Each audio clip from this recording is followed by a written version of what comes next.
Just like it's good to have options in real life, it's also good to have options in Arctic. And that's actually what we're going to be talking about today is the options commands.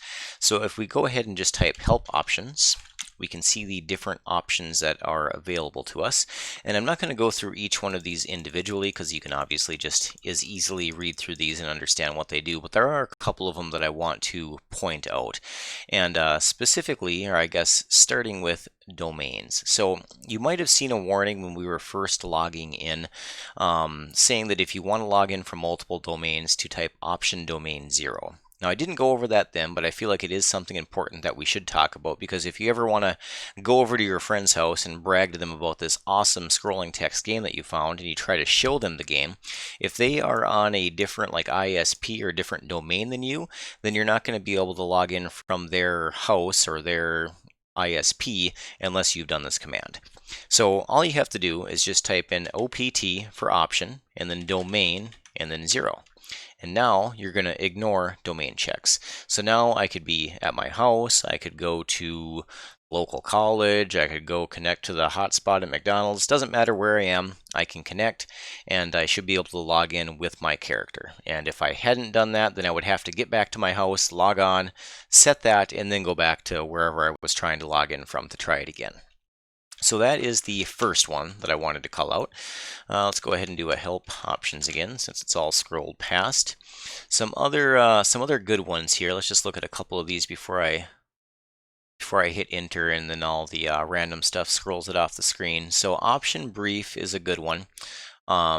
A good one if you already know the zone and you don't care about room descriptions. Let me say that because I've said it numerous times that you want to be sure you're reading room descriptions, but if you're traveling from zone to zone or town to town, there's a lot of extra fluff or just a lot of busyness happening on the screen and you can actually get rid of a bunch of that by typing option brief. So just go ahead and just see what that looks like real quick.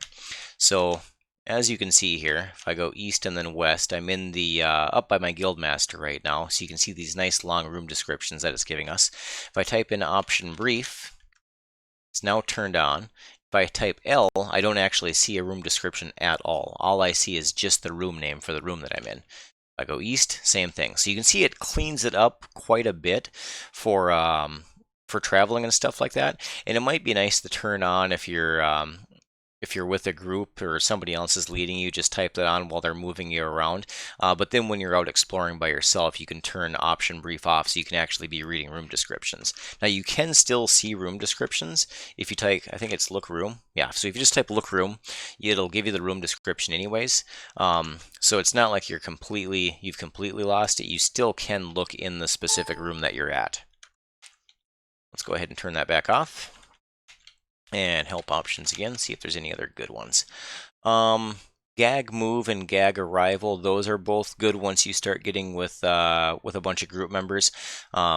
Basically, once you're grouped and you move from room to room, you're going to see, like when I was grouped with Foom, it would have said Prothal has left to the north and Foom has left to the north, and then when I arrive in the room it says that we both arrived. So that'll cut down a bunch of that chatter if you go that option. There is email display if you want to have your email displayed or not. If you get sick of people telling you, begging you for coins, you can turn on option busy, which prevents you from receiving tells. Just don't forget to turn it off because you'll wonder why nobody likes you anymore. Let's see, there's option deaf, so it doesn't display shouts and yells. Option ANSI, that's on by default, so you can display colors. Let's go ahead and hit enter here. Any other ones that I use regularly? Refuse items, that's not as big of a deal anymore. There used to be one of the nasty pea-killing tricks that you could do to people is carry a bunch of crap on you, and then when you found somebody you wanted to kill, you would give them all the items and then start killing them, and then when they panic, obviously, and they try to recall, they can't remove their sword or their whatever they're holding because they have too many items in their inventory, so they can't recall, and then you kill them. So I don't know if that really comes into play anymore, but that was something that I used to turn that on for. Same with refuse follow.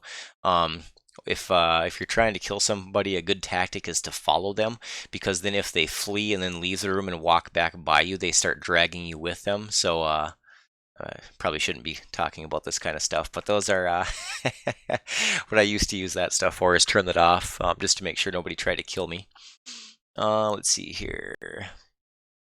Refuse watch, that's kind of the same thing as these ones that keep people from watching you. I will do a video on this because watching is super useful if you're going to be doing any healing.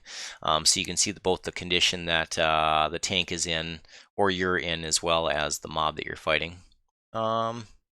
So yeah, I think that's about all. I don't want to keep this, I don't want to just continue rambling on about each of these. If you have a specific question on any, just go ahead and drop it down in the comments, and I'll try to get back to you as quick as possible. So as always, thanks for watching, and I'll catch you in the next one.